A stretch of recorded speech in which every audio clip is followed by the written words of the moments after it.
Meet Pip. It's early. Pip's just starting his day. Pip collects lost buttons and whispers to snails.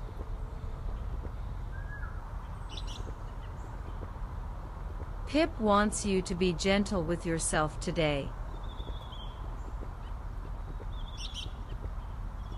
Check in with Pip again soon.